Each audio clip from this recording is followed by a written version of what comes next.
বন্ধুরা, ফাল্গুনের রান্নাঘরে আপনাদের সবাইকে স্বাগত জানাই। আবারও চলে এলাম আপনাদের কাছে অন্য এক রেসিপি নিয়ে। তো আজকে আমি রুই আর পটলের সর্ষে পোস্ত বানাবো। তো ভিডিওটা প্রথম থেকে শেষ অবধি পুরো দেখবেন আর আমার সাথে থাকবেন।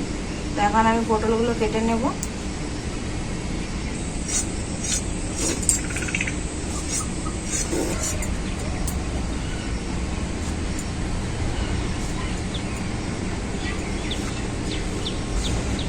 পটলগুলো আমি এইভাবে কেটে নেব, একদম দুছিয়া করে নিয়েছি।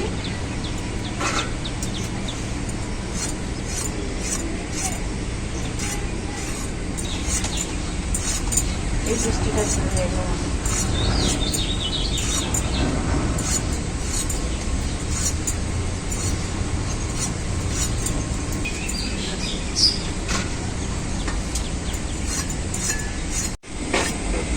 এক এক করে আমার সব পটলগুলোই কাটা হয়ে গেল।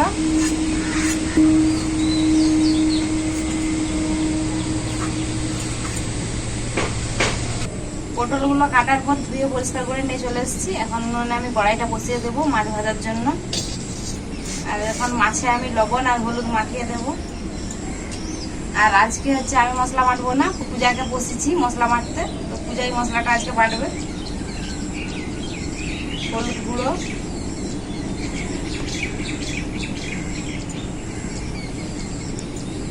লবণ খুব ভালো করে আমি মাছে মাখিয়ে নেব।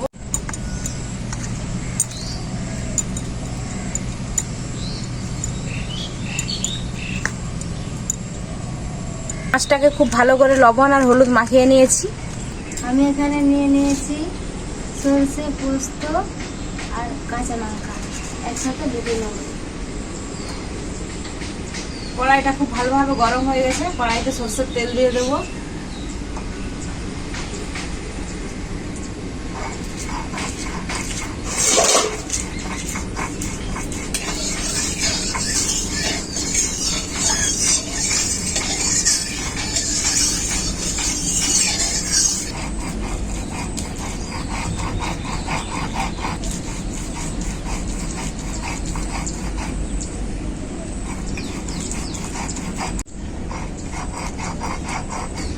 তেল খুব ভালোভাবে গরম হয়ে গেছে। আমি এখন রুই মাছগুলো ভেজে নেব। তো রুই মাছগুলো খুব বেশি ভাজবো না, কড়া করে একদম হালকা ভেজে নেব।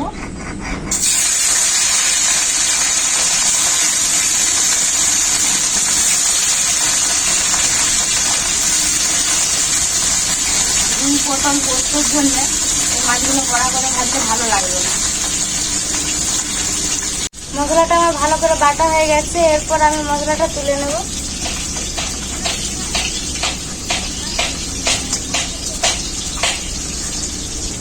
মাছটার এক পিঠ হালকা করে ভাজা হয়ে গেছে, আর এক পিঠটা পাল্টে নেব।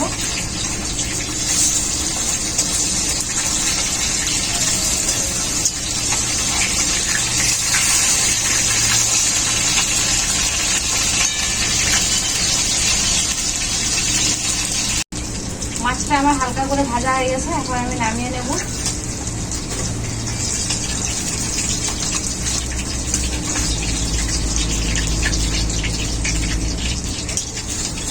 বাকি মাছগুলো আমি একইভাবে ভেজে নেব।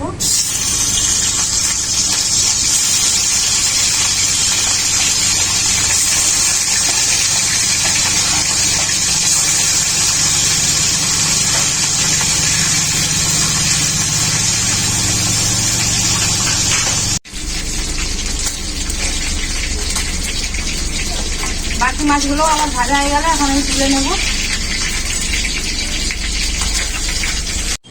মাছটা তো আমার ভাজা হয়ে গেল, এখন আমি পটলগুলো ভেজে নেব। তো পটলগুলোতে লবণ আর হলুদ মাখিয়ে দেব। লবণ, হলুদ গুঁড়ো,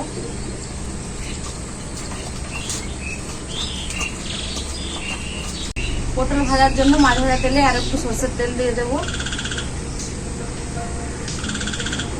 তেলটা খুব ভালোভাবে গরম হয়ে গেছে। পটলগুলো এরপর এক এক করে ভেজে নেব।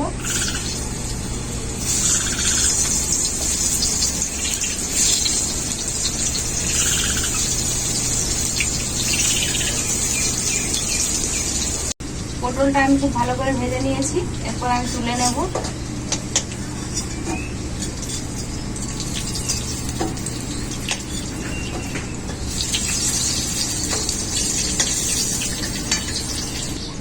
বাকি পটলগুলো আমি একইভাবে ভেজে নেব।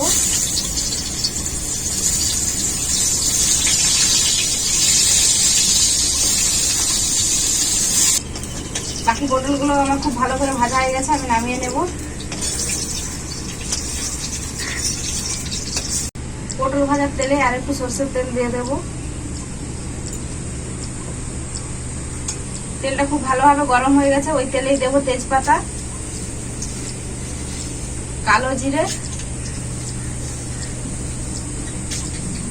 পেঁয়াজ কুচি,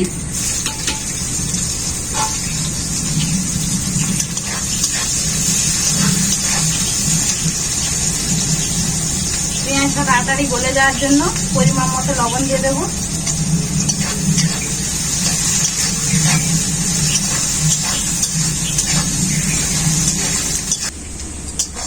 পেঁয়াজটা আমার হালকা করে ভাজা হয়ে গেছে। এই রেসিপিটার জন্য পেঁয়াজটাকে বেশি কড়া করে ভাজলে হবে না, হালকা করে ভাজতে হবে। তো এখন আমি হলুদ গুঁড়ো আর শুকনো লঙ্কার গুঁড়ো দেব।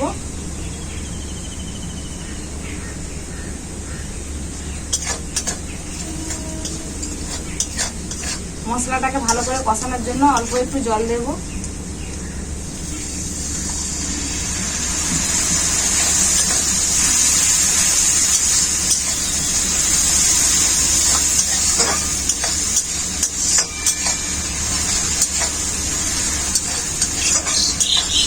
মশলাটা আমার খুব ভালো করে কষানো হয়ে গেছে। এখন আমি বেটে রাখা সরষে আর পোস্তটা দিয়ে দেব। কাঁচা লঙ্কাও এর সাথে দেওয়া ছিল।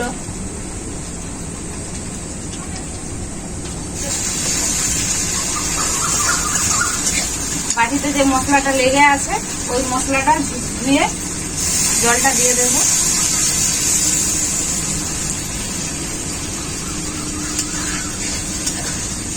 একটু মশলাটাকে খুব ভালো করে কষিয়ে নেব।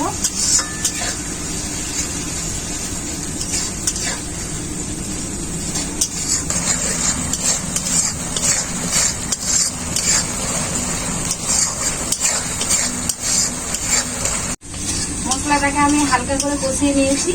পোস্ত আর সরষে বেশিক্ষণ কষালে টেস্টটা ভালো লাগে না, তো এরপর আমি জল দিয়ে দেবো।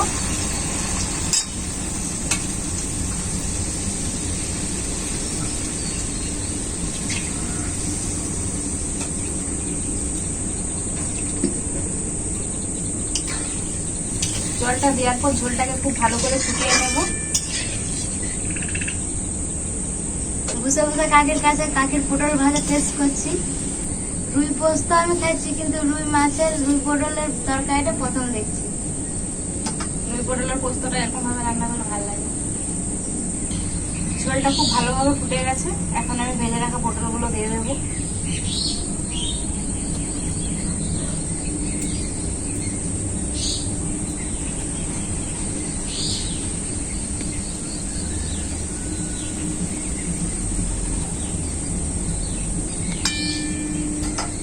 পটলগুলো দেওয়ার কিছুক্ষণ পরে আমি মাছটা দেব। পটলটা দিয়ে ঝোলটাকে কিছুক্ষণ ফুটিয়ে নিয়েছি। এখন আমি ভেজে রাখা মাছটা দিয়ে দেব।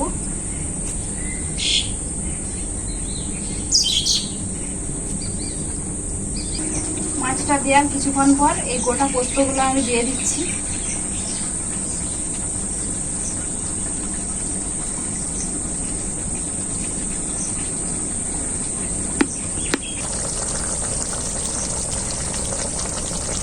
রুই পটলের পোস্ত রেসিপিটা আমার রেডি। এখন আমি নামিয়ে নেব।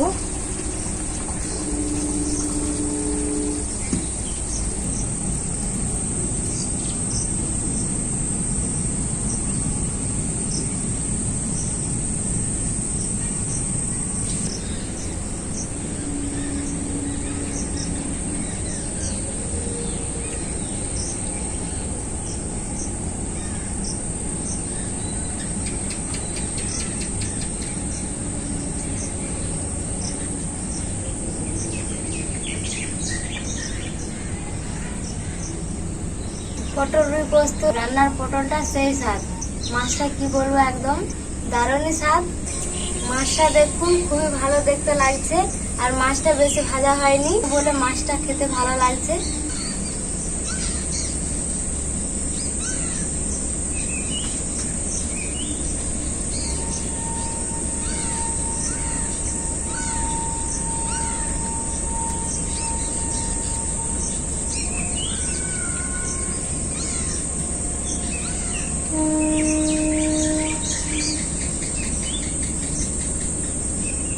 তো বন্ধুরা পূজা তো খেয়ে বললো রুই পটল পোস্ত রেসিপিটা খেতে খুবই ভালো হয়েছে। তো আপনারাও কমেন্ট করে বলবেন কেমন হয়েছে।